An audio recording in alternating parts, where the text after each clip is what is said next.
Prepare for the year ended 30th April 2022, the equipment account. So let's prepare the equipment account. So the equipment account is a non-current asset account. Okay, you should remember it is a non-current asset account. So the debit balance, it should start with the debit balance. On 1st May 2021, the balance brought down, okay, the balance brought down was 240,000. So here you will include all the cost of the equipment that was bought, sold. Okay, you have to include that. You have to prepare an account with those. So then on 1st August 2021, an equipment was sold. So that would have come from the disposal account. So it would have come from the disposal account. The value or the cost of it was 24,000. So let's write that. Then on 1st November, it was the purchased equipment for a credit. So this would have come from the trade payables account of CT partners, CT and partners. So you just write CT partners of partners. The value that has come in is 32,000 equipment. Okay.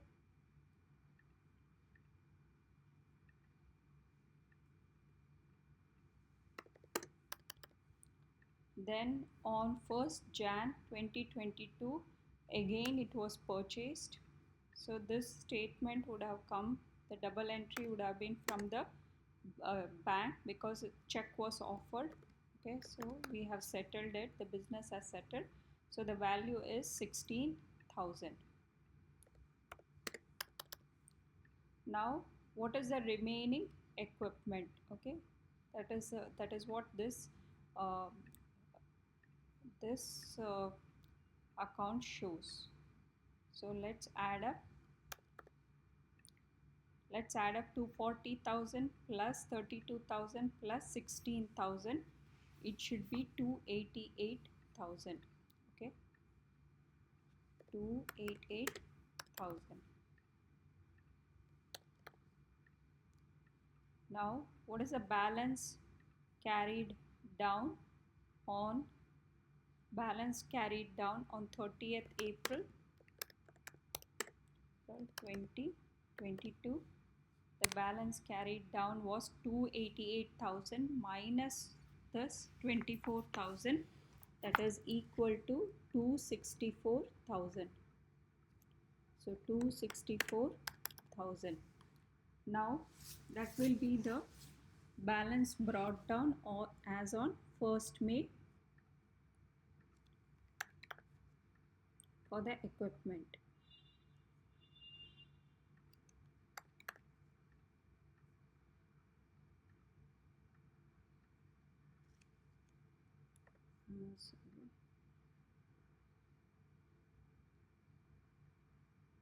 First May 2022, they are going to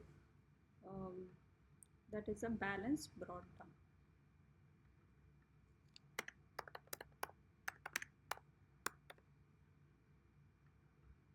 Now equipment provision for depreciation account. Okay, let's prepare that. So for that, it's a liability account. Okay,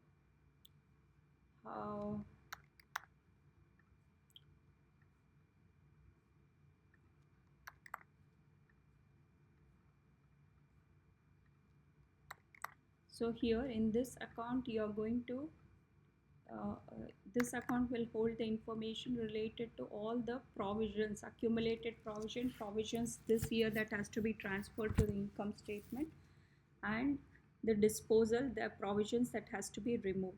So we know that the total provision, the balance is brought down on 1st May 2021. Okay, so it has to start on the credit side. So on the 1st May 2021, balance brought down was 45,000. So let's write that it's 45,000. and then this was equipment was sold, so its total accumulated depreciation was 6900. So we have to remove it on 1st August. Okay, it has been removed, and this information would have come from the disposal account. Okay, so on the 1st August 2021 an equipment was sold, so let's remove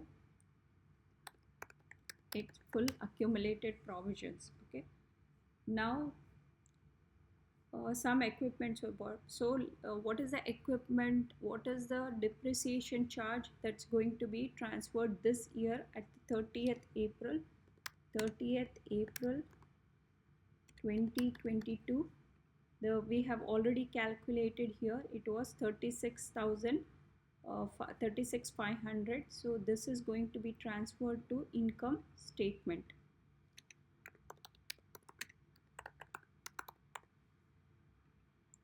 So 36,500 we had calculated already in the first part. So now the remaining is going to be maintained as a balance accumulated provisions. Okay, so 45,000 plus 36,500, it will be 82,700. So 82,700, and then we have balance brought down. Okay, we have to adjust the balances.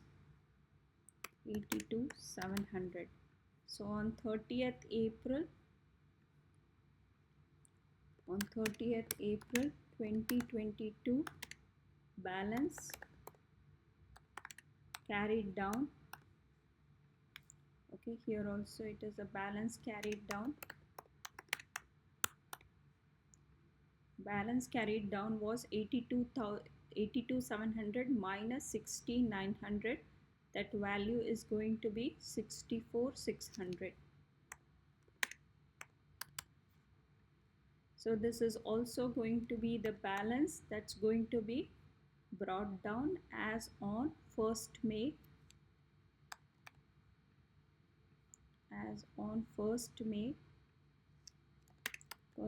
2022, balance brought down was 64,600. Then he is asking us to prepare disposal account. So let's prepare the disposal account.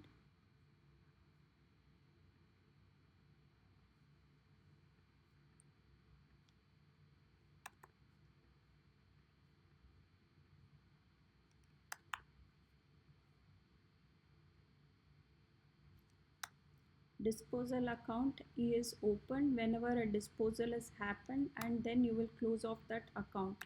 Okay, so how do you start for the disposal account? We know the total cost. Okay, on 1st August, the cost of that equipment that was sold was balance brought down.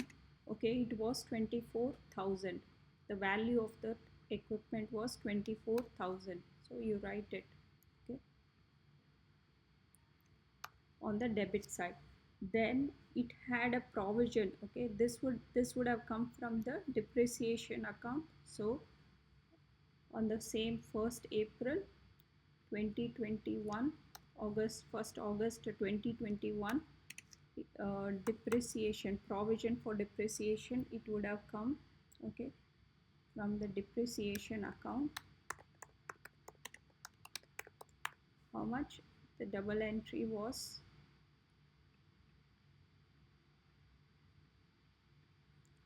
it is 16,900. So let's write that it is 16,900.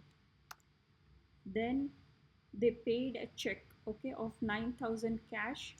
So it would have come from the bank. Okay, we can say it's come from the bank or cash. And now let's see how much should go into the income statement. Okay, have we made a profit or a loss? So let's add up. So 16,900 plus 9,000, it's going to be equal to 25,900. So 25,900.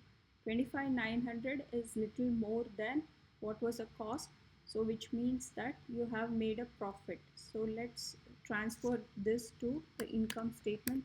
April 2022.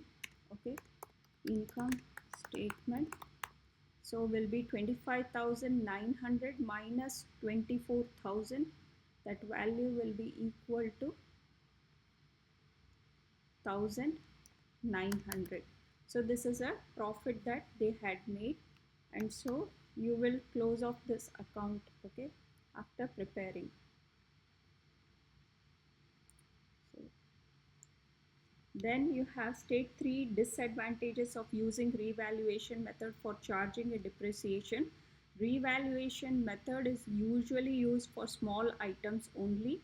So because if you start using for the big items, it can start distorting the profit, and also it needs a considerable amount of like a specialist valuers to revalue that equipment cost as per the market value. And when you are changing that cost or revaluing the asset, it might like it doesn't follow the historic concept, and sometimes it can lead to fraud or disputes in the business. Then evaluate whether high gate construction should continue to use straight line method for depreciating the equipment.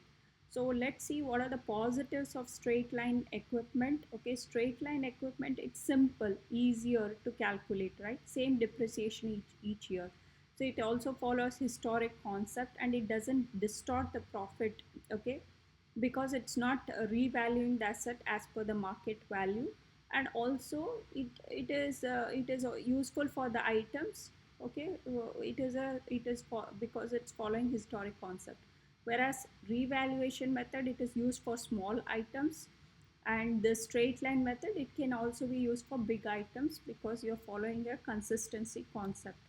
And it doesn't follow historic concept for revaluation, and also it doesn't take the consideration of market. It takes into consideration what is the current market value, and also maintenance, that is expense that is going to be incurred by the business when you are using the equipment. So based on this, okay, let's write. So the positive points, if you follow straight line method, it's simple, easy to calculate, same depreciation each year is applied. So it is easy for the business, and also it's following historic concepts, so profits are not distorted. So if you don't change and continue to follow this method, you can also say it's applying consistency concept and does not require revaluing by the experts. But however, we can see that equipments are small items, and revaluation would be a better method because it's taking into consideration what is the usage or the market value, so that profits are not lost. And also if the same depreciation is applied, you might start losing the profit because the equipment lose values very easily. And also straight line method could overvalue asset in the earlier years, so there could be distortion of profit.